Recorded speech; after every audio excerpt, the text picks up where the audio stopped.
వాక్యాన్ని చూద్దాం. కీర్తనలు 90వ కీర్తన దయచేసి తీసుకోండి. 90వ కీర్తన 16వ వచనం సంతరించండి.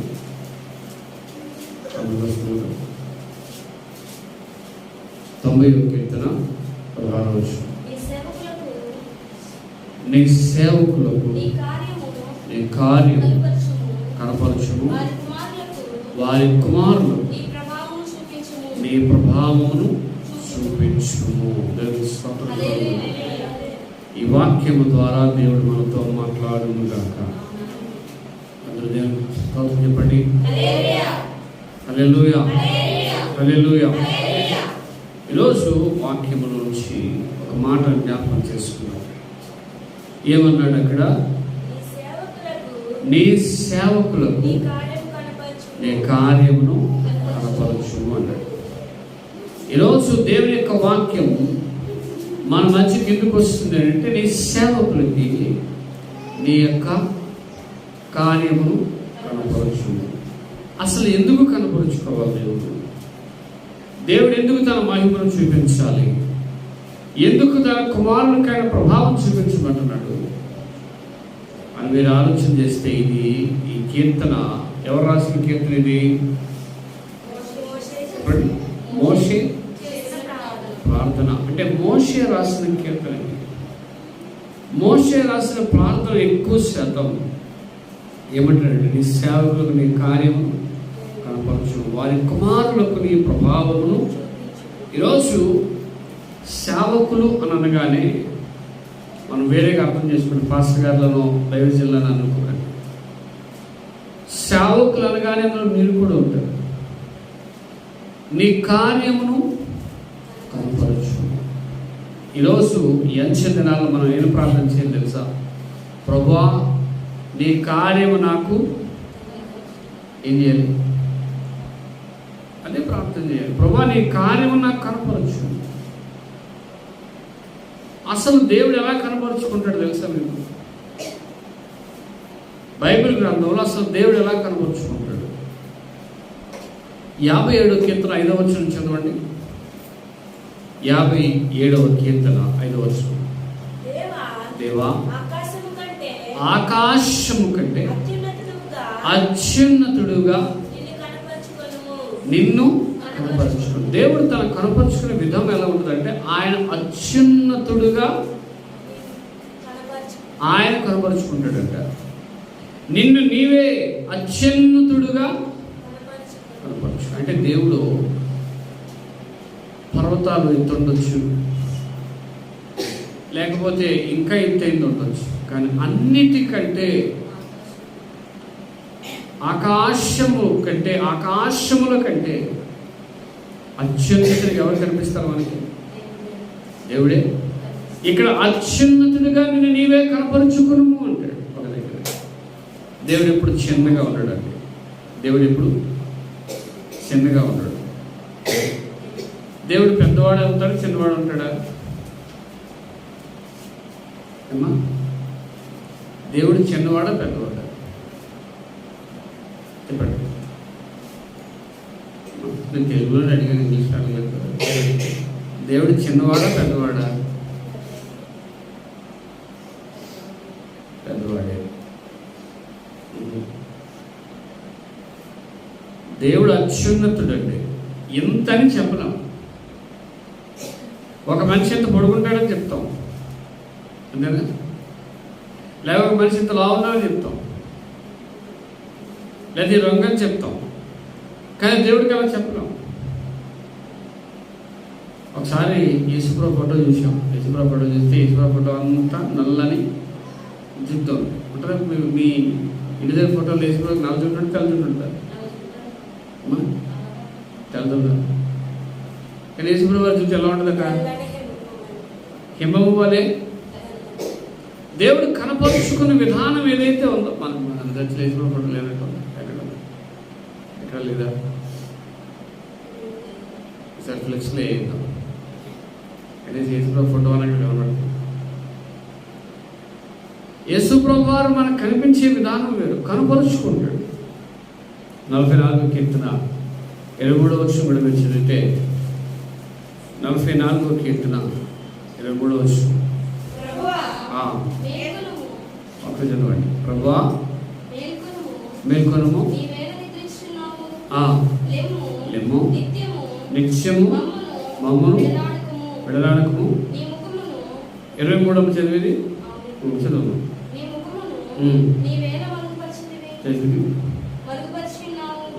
మా బాధను మాకు కలిగి హింసను నీవేళ మర్చినావు.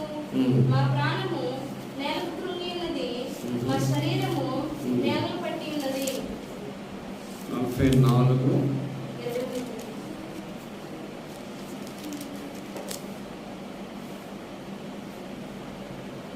దేవుడు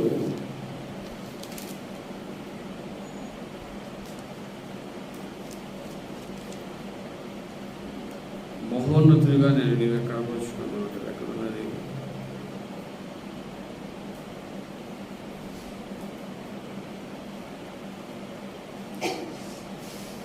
సో ఇక్కడ దేవుడు ఎలా కనపరుచుకుంటాడంటే మహోన్నతుడిగా యెషయా గ్రంథం 44:23 నేను ప్రస్తావిస్తాను. యెషయా గ్రంథం 44:23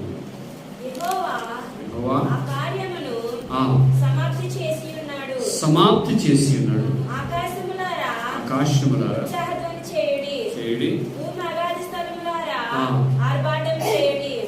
పర్వతములారా అరణ్యమా అందులోని ప్రతి వృక్షమా సంగీతనాదం చేయుడి. యెహోవా యాకోబును విమోచించును, ఇశ్రాయేలీయులలో తన్ను తాను మహిమోన్నతునిగా చెప్పడం. ఎలా కనపరుచుకున్నాడండి? మహిమోన్నతుడుగా ఆయన కనపరుచుకున్నాడు. ఇందాక ఏం చదువుకున్నాం? అత్యున్నతుడుగా ఆయన కనపరుచుకుంటాడు, ఇంకా మహిమోన్నతుడుగా ఆయన కనపరుచుకుంటాడు. దేవుడు కనపరుచుకునే విధానం మనం చూస్తే యేసు ప్రభువు కూడా అపోస్తలుల కార్యాలు 1:3 తన్ను తాను సజీవునిగా కనపరుచుకొని అంటారు. అపోస్తలుల కార్యాలు 1:3 ఆయన పడిన తర్వాత కనబడుచు దేవుని బోధించుచు చూపి వారికి తన్ను తాను సజీవునిగా దేవుని స్తోత్రం చెప్పండి. యేసు ప్రభువు ఎలా కనపరుచుకున్నారు? తన్ను తాను సజీవుని కంటే మరణించి తిరిగి లేచి సజీవునిగా వాడికి ఏం చేశాడు? మనం చెప్పాడు కదా, యేసు ప్రభువు సజీవుడు అయితే ఎంతమందికి కనిపించాడని చెప్పాను మన ఆదివారం.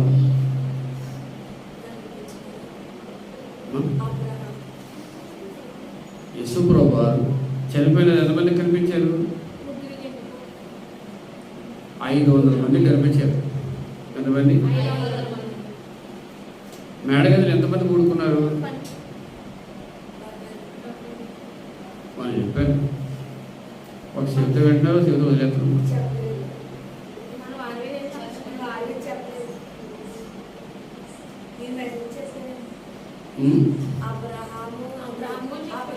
ఇది మధ్యలో చిన్న బిడ్డ చెప్పాను, వినండి.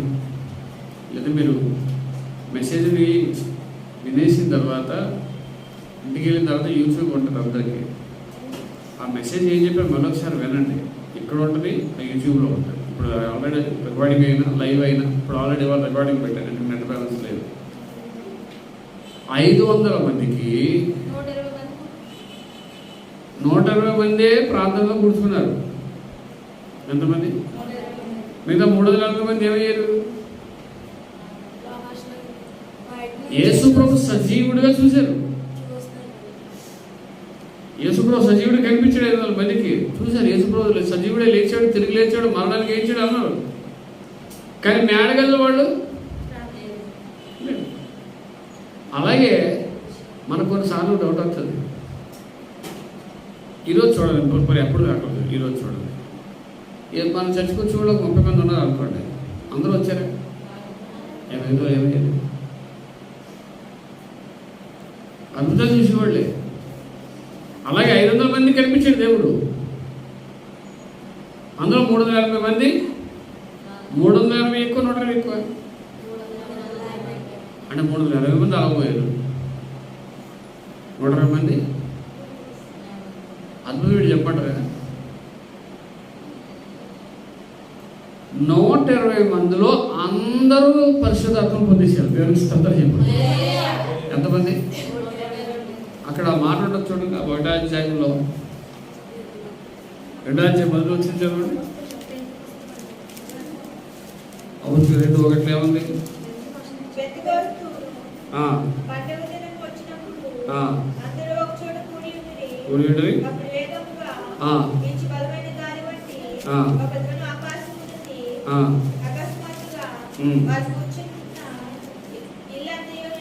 ఇంటను మరియు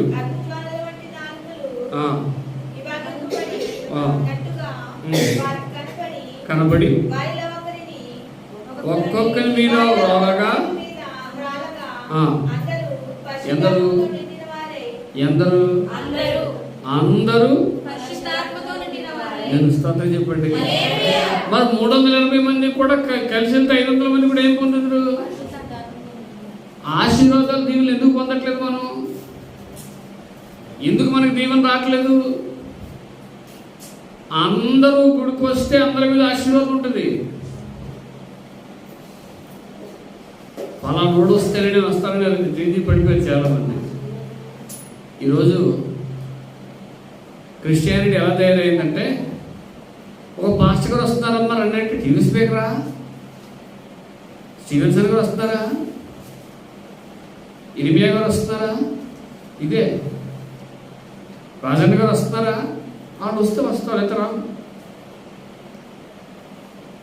జనాల యొక్క నాడి అంతమంది వెళ్ళి 120 మంది కూడా ఏం పొందుకున్నారు? పొందుకుని అన్య భాషలు మాట్లాడడం చూస్తున్నారు. ఈరోజు మన టాపిక్ అది కాదు, కానీ దేవుడు తన్ను తాను సజీవునిగా కనపరుచుకున్నాడు. దేవునికి స్తోత్రం కలుగుతుంది. అసలు దేవుడు ఎందుకు కనపరుచుకుంటాడు? ఒక 7 విషయాలు బైబిల్ గ్రంథంలో ఉన్నాయి. మీకు అన్ని చెప్పను, ఒక 2-3 చెప్తాను, ముగించుకున్నాం. దేవుడు కనపరుచుకునే ఏమిటి అనేవి 3 విషయాలు చూద్దాం. నిర్గమాకాండం 33వ అధ్యాయం 19వ వచనం.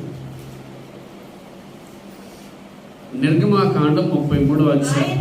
ఆయన నా మంచితనమంతయు, నేను స్తోత్రం చెప్పండి, అన్ని చెల్లి పైగా చెప్పండి. యేసు దేవుడు ఇక్కడ ఏం కనపరుచుకుంటాడు? నా మంచితనమంతయు. అందరూ చూడండి, అందరూ చూడండి. మీలో మంచితనం ఉండదా, చెడుతనం 2 ఉంటాయా?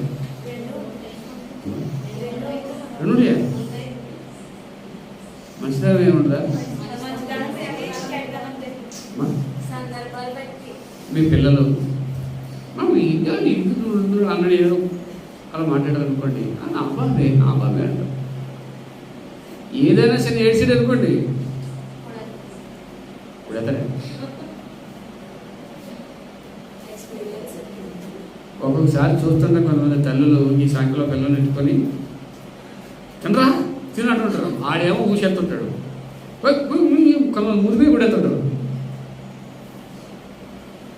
మంచితనం అనేది మనలో కొంత ఉంటుంది, కొంత ఏముంటుంది చెప్పండి? అసలు మేము చెడ్డవడం కాదండి, మేము చాలా మంచివారు, నా మంచితనం చూపిస్తాను చేయొచ్చు. ప్రతి ఒక్కరిలో కోణం ఉంటుంది. ఏ కోణం? దేవుడికి ఏమన్నాడంటే, నా మంచితనం అంతయు నేను ఆమె దేవునికి స్తోత్రం చెప్పాలి. అందుకే మంచివాడ మంచి చేయవాడు అని పాట రాశారు.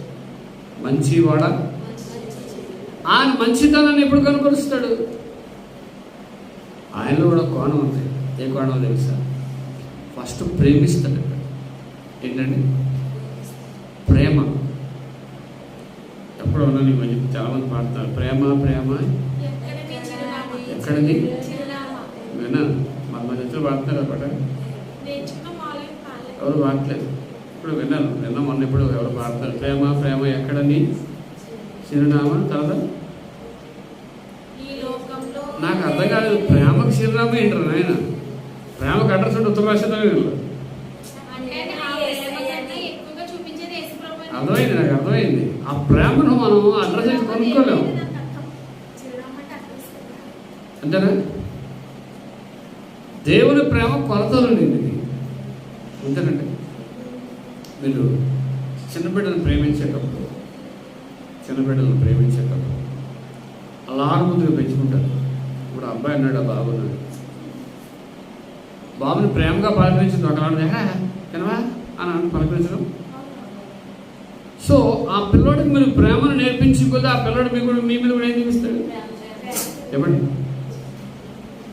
ఈ లోకంలో ఆ ప్రేమ ఉంటుంది, కానీ దేవుని ప్రేమ ఎలాంటి తెలుసా?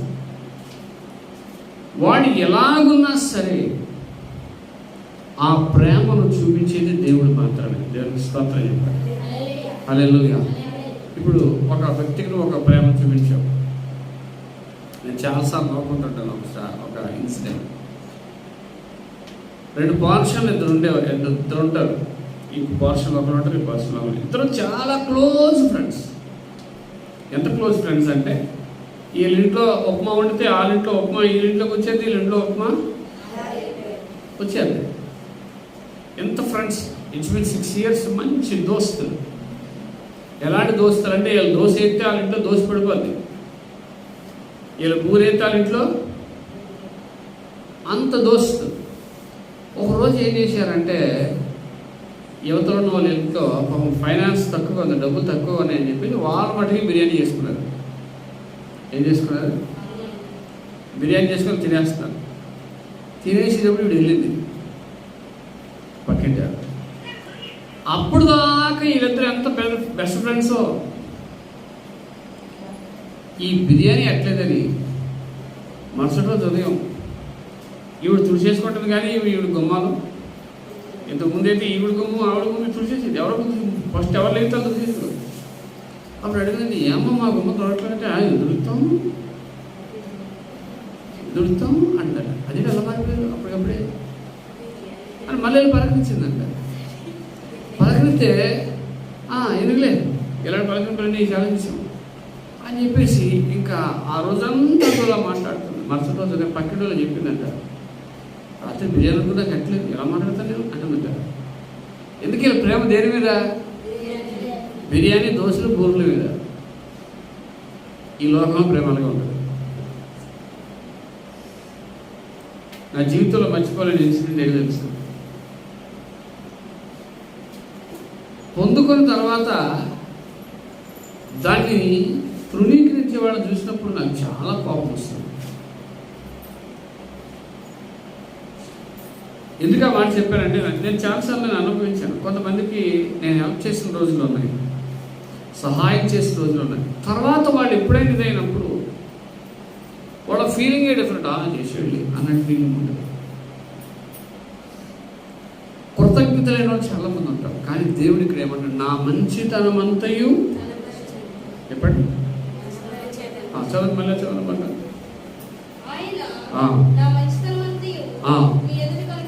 ఏది కనపరచదును, ప్రకటించదును, నేను కనికరించే వారిని కనికరిస్తాను.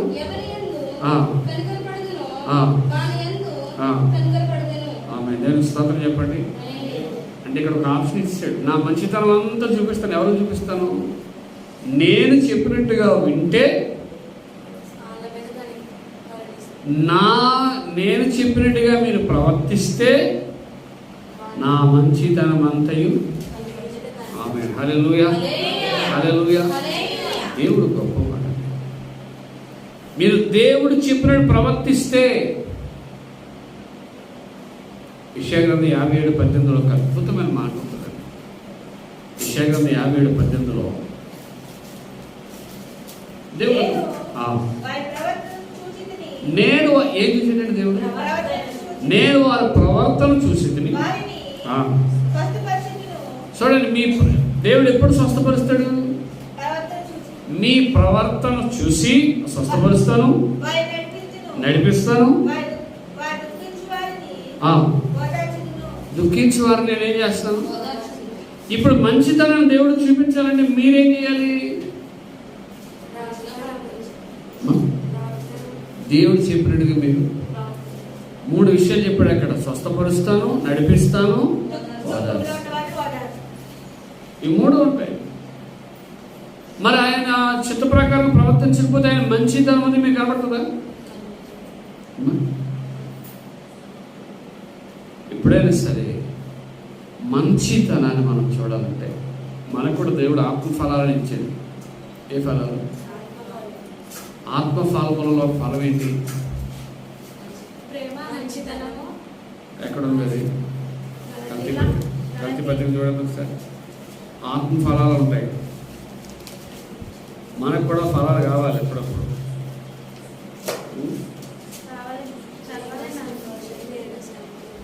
చదవండి. ఎంతది?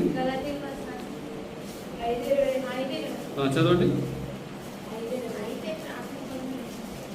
అయితే ఆత్మఫలం ఏదనగా ఏంటంటే ఫస్ట్ ప్రేమ, ఏంటి? సంతోషం, సమాధానము, దీర్ఘశాంతము, దయాలత్వం. ఏంటండి? ఆత్మఫలములో దేవుడికి మంచితనం ఉంది. మంచి అంతా చూపిస్తాడు. మనకు కూడా ఏముండాలి? మంచితనం. ఇది దేవుడి కోరిక. ఇంకా తర్వాత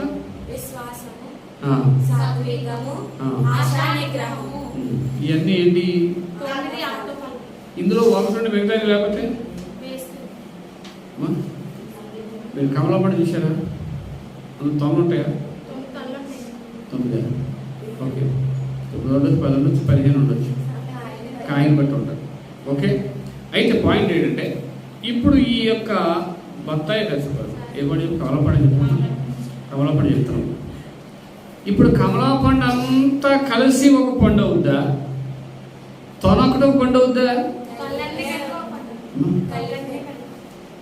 తొనలన్నీ కలిసే పండు అవుతుంది. ఇప్పుడు ఇక్కడ కూడా ఆత్మఫలం అంటే ఫలములు అల్లా. ఆత్మఫలం అంటే ఒకటే. ఆ ఒక్కట్లు ఎన్ని ఉన్నాయి? అన్నీ ఉంటాయి. రేట్లు పెరగకముందు భార్యను ప్రేమించాడంట.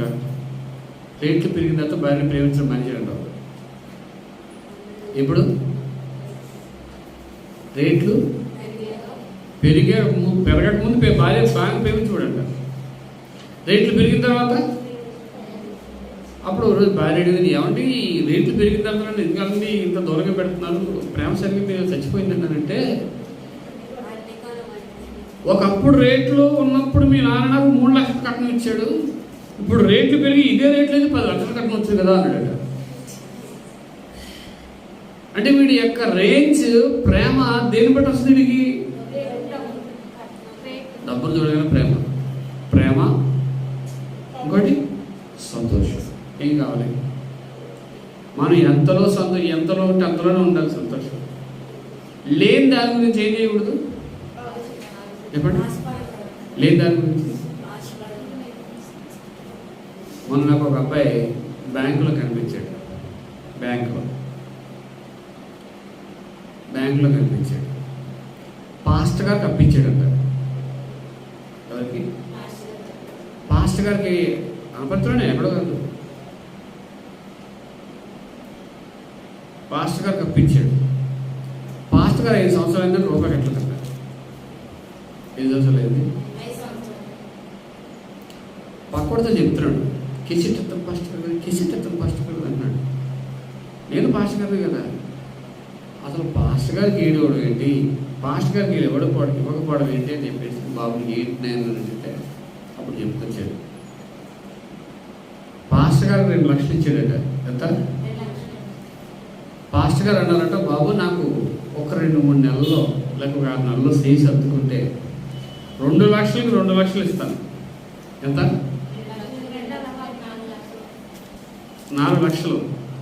వడ్డీ 1 లక్ష ఇస్తాను అన్నాడు. ఎంత అయింది? ఈ మాట అనగానే ఈ మాట అనగానే ఎలా ఉంటుంది జనాలకి? ఎక్కువ ఇచ్చేయాలి. రేపు పొద్దున మళ్ళీ మాకు ఏమొచ్చేస్తే 2 లక్షలు అలాగే ఉండిపోద్ది. ఎన్ని వస్తాయి? 3 లక్షలు వస్తాయి కదా. పైగా అంటాడు, అర్థ చెప్తున్నాడు, నేను విన్నాను, నేను ఉండికోలేదండి, అర్థ చెప్తున్నాడు అనమాట. నేను మాట్లాడతాను, బాబు మాట్లాడితే నేను చెప్పాడు ఏంటి పొజిషన్ సార్ అని. అప్పుడు మళ్ళీ ఫోన్ చేసి, బాబు ఇది కదా పొజిషన్ అంటే, ఓ మాట్లాడేస్తున్నాడు, ఎక్కువ మాట్లాడుతున్నాడు. నువ్వు దేనికి ఇచ్చావు? అప్పుడు పరిస్థితి వేరు, ఇప్పుడు పరిస్థితి. తీసుకున్నప్పుడు సంతోషంగానే ఉంటుంది, ఇచ్చినప్పుడు ఇంకా సంతోషంగా ఉంది. 5 లక్షలు వచ్చేది అంతేనండి. ఈ మధ్య కొన్ని బ్యాంక్స్ ఏం చేస్తున్నాయి, మీరు 1000 రూపాయలు కడితే అవి 10,000 ఇస్తాం అంటారు. కొంతమందికి ఇస్తారు. డబ్బులు బాగా టర్నోవర్ 1 కోటి రూపాయలు వస్తుంది అనుకోండి, తర్వాత ఇక్కడ బ్యాంక్ ఉంటుంది, అది ఉంటుంది. మీరు ఎవరిని అడుగుతారు? అలా ఎన్ని బ్యాంకులు మూసేయలేదు, ఎన్ని బ్యాంకులు ఎత్తేలేదు. అప్పుడు నాకు అనిపిస్తుంది అనమాట, మనిషి ఆశించి ఇప్పుడు ఈ 2 లక్షలు ఇచ్చాడు కదా, అయ్యగారు 2 లక్షలు మీరు ఉన్నప్పుడు ఇవ్వండి పర్లేదు, లేదా వడ్డీ ఇవ్వండి పర్వాలేదు. 2కు 2 ప్లస్ 1 లక్ష, జస్ట్ 3 lakhs. పాస్టర్ గారికి ఏమైనా సీట్లకి కాస్తాయండి? పాస్టర్ గారి సీట్లకి కాస్తాయా? అతను అప్పు ప్రజెంట్ 20 లక్షలు అంట. పాస్టర్ గారు అప్పు ఎంత? నాకు 1 లక్ష రూపాయలు ఉంటేనే సంవత్సరం బట్టి నుంచి అలా వడ్డీ కట్టిపోతున్నాను నేను. 1,00,000కే ఈ రోజుకి మీరు వెంకటరెడ్డి గారిని అడగండి, మీరు లంచ్ ఇచ్చేసాడు పాస్టర్ గారు అని, 2,000 రూపాయలు పెత్తనాడని చెప్తాడు. వెళ్తే ఇప్పటికీ 1,00,000, ఆ 1,00,000 తీరట్లేదు. నాకే అర్థం ఒకసారి, ప్రభా ఈ 1,00,000 ఎందుకు తీరదని. 20 లక్షలు అంటే రూపాయి వడ్డీ వేసినా నెలకి 20,000 అవుద్ది అంతేనా? 2 రూపాయలు 10 నెలలు 40,000 కట్టాలి. కొన్ని 20,000 వేసుకుందాం. 20 లక్షలు అంటే ఏదో తగ్గ చచ్చిపోతాయి చాలామంది. ధైర్యంగా నిలబడ్డారు. కొంతమందికి అప్పు తీసుకున్న తర్వాత ఆడే ఉంటాడా, డబ్బులు ఎప్పుడు ఎంతో లేవు, రేపు ఎలా డబ్బులు ఉంటారు. సంతోషం ఏంటి తెలుసు? ఇక్కడ మీకున్న దానిలో సంతోషించడం నేర్చుకోండి. మీ దగ్గర 10 రూపాయలు ఉందనుకోండి, 10 రూపాయలతో సంతోషించండి. నన్ను చాలామంది ఈ మధ్య అంటున్నారు, పాటగారండి కారు కొనుక్కోండి. కారు కొనేసుకోవాలట, ఎక్కడికి వెళ్ళినా అదే మాట. కొంతమంది అయితే ఇంక మరీ దారుణంగా ప్రభు అంటున్నాను, నవ్వుకుంటుంటాను. మనకు బైక్ చాలు, ఆశగా అంత ఉండదు. అప్పులు చేసుకునేసరి కారాల్లో దానికి ఈఎంఐ రొట్టెలు గట్లా చేసిపోతున్నాను. ఇప్పుడు ఎప్పుడు ఇక్కడ పాటగానే ఆ పాటగానే ఇప్పుడు మీకు అర్థమైపోయి ఉండాలి. విశ్వాసుల దగ్గర అప్పు తీసుకోవడం చాలా దరిద్రం. నాకు తెలిసి ఆయనంత డబ్బులు తీసుకోవడం కూడా దరిద్రం. లేకపోతే ఆ గింజలు తాగి బతకొచ్చు తప్ప అన్యాయంగా మీ దగ్గర డబ్బులు తీసుకుని మిమ్మల్ని ఏడిపించడం. విశ్వాసుల దగ్గర నా కాన్సెప్ట్ ఏంటంటే, మీ దగ్గర ఎప్పుడు రూపాయలు నేను అప్పు తీసుకోకూడదు. నేను ఈ ఊర్లో అప్పు తీసుకుంటే ఎవరి దగ్గర తెలుసా?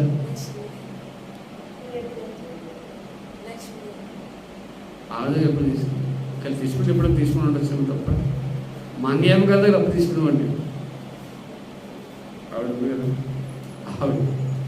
ఆవిడ దగ్గర అప్పు తీసుకునేవాడు. ఫస్ట్లో వచ్చిన గతలో 1000 రూపాయలు తీసుకుంటాం, కూడా వడ్డీ ఇచ్చింది కానీ సరే ఇవ్వండి అని చెప్పేసి తీసుకున్నాను. నా చిన్నప్పటి నుంచి నేను నేర్చుకున్నది ఏంటంటే, ఈరోజు 100 రూపాయలు అంటే 100 రూపాయలతో ఎంజాయ్ చేయాలి. ఇంకో 100 అప్పు చేసిన కాదు తిరుగుతాం అంతేనా? ఈరోజు నేను నిలబడ్డానంటే దేవుడు కారణం. రెండోది, ఫైనాన్షియల్ బ్యాలెన్స్ కూడా సంతోషంలో ఒక భాగం. మీకు బడ్జెట్ లేకుండా కొనేసారు అనుకోండి, అప్పుడు సంతోషం. ఇంకా ఇంకోటి ఏంటంటే, అన్నీ ఉంటాయి, సమాధానం లేదనుకోండి, కుటుంబంలో సమాధానం లేదనుకోండి, ఎలా ఉంటుంది చెప్పండి? ఇద్దరు భార్య భర్తలు దెబ్బలాడుకుంటుందంట, మాట్లాడుకోవట్లేదంట, అంత కాగితాల మీద రాసుకుంటున్నారంట. బుక్కులు ఉంటుంది కదా, ఇలాంటి బుక్కులు రాసుకుంటున్నారట. అప్పుడు ఆ పైన బుక్కులు రాశాడట, నేను 7 గంటలకు లెగాలి, 7 గంటలకు లేవు అని రాశాడట. 8 గంటలకి. అప్పుడు రాత్రి లేపలేక ఏం చేయలేదు, లేపలేదంట. లేకపోతే ఏమో ఎందుకు లేపలేదు అని చెప్పేసి బుక్లో రాశాడట. ఎవరు తలదిండ్రు రాసిందంట. నీ తలదిండి కింద చూడు అని రాశాడు. రాస్తే తలకింద చూస్తే అక్కడ ఉందండి 7 అయింది లేవు అని రాసింది. ఇవి లేపకండి ఎక్కడ ఏం చేసింది. అప్పుడు నేను అనుకున్నాడట, మా ఆవిడ నాకంటే ఇప్పుడు అన్నీ ఉన్నాయి కదా, వీళ్ళ దగ్గర ఏం లేదు చెప్పండి. చెప్పండి ఏం లేదు.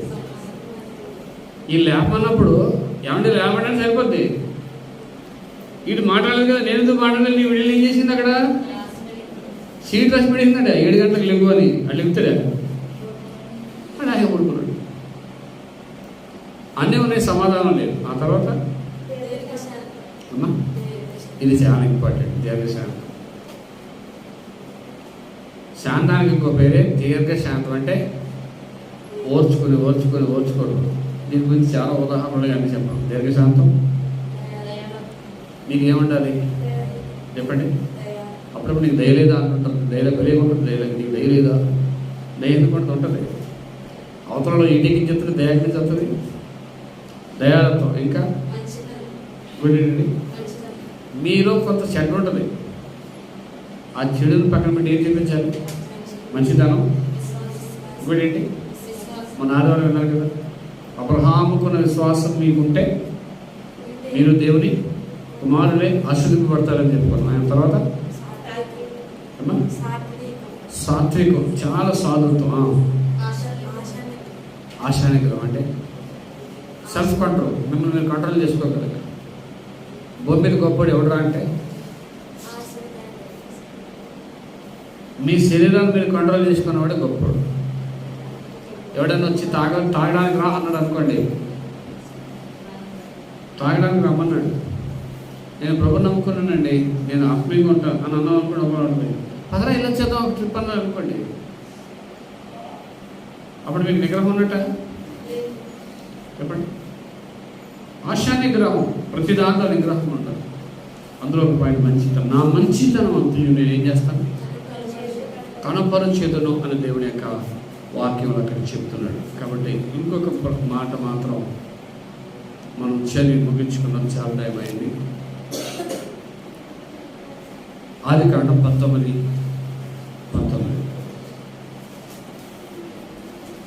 ఆదికాండం 19 ప్రభువా నీ కటాక్షం వచ్చినది, నీవు నా ఎడల కనపరిచిన నీ కృపను. ఆమేన్, హల్లెలూయా.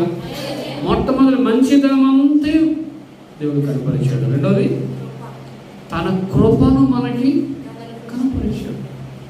కృప గురించి చెప్పాలంటే బైబిల్లో చాలా విషయాలు ఉన్నాయి. కృప ఆకాశం కంటే కృప లేనిది నేను బ్రతుకలేననే పాట చాలా మనకు తెలుసు. దేవుని కృప ఏమిటంటే మనం అర్హులము కానప్పటికీ అర్హత ఇచ్చేది దేవుని కృప. గ్రేస్ మార్క్స్ అంటారు. 35 మార్కులు రావాలి, 33 మార్కులు వచ్చాయి. 2 మార్కులు కలపడమే గ్రేస్ మార్క్స్ అంటారు.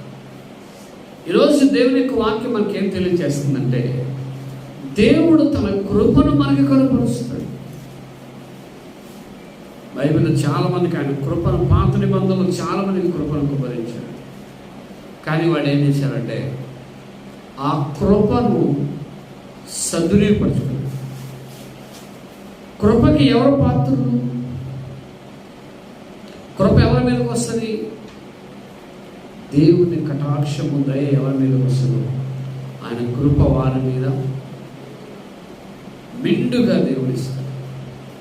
మంచితనాన్ని చూపించిన దేవుడు తన కృపను మీకు కనపరచాలని దేవుడు చూస్తున్నాడు. ఈ దినము ప్రభువా నీ కృపను మాకు కనుగొను. కృప యొక్క విలువ, కృప గురించి చాలా విషయాలు బైబిల్ గ్రంథంలో మీరు డీల్ చేసుకుంటూ వెళ్తే, నోవాహు కృప పొందినవాడాయను, కృపయు సత్యమును యేసు ప్రభువారి వల్ల కలిగిన కృపయు సత్యం. యేసు ప్రభువారు పాపం స్త్రీ దగ్గరికి వెళ్ళి రాళ్ళతో కూడా చెప్పేయచ్చు తప్పు చేసింది కాబట్టి, కానీ దేవుడు ఏం చూపించాడు అక్కడ? కృప. మీలో పాపం లేని అందరూ పాపం ఉన్నారు, అందరూ పాపం చేశారు. కాబట్టి యేసు ప్రభువులో పాపము లేదు కాబట్టి తన కృపను ఆయన మీద ఏం చేశాడు? చూపించాడు. దేవుని స్తోత్రం. హల్లెలూయా. మీరు కొన్ని దేశాలలో తప్పు చేస్తే భయంకరమైన శిక్ష.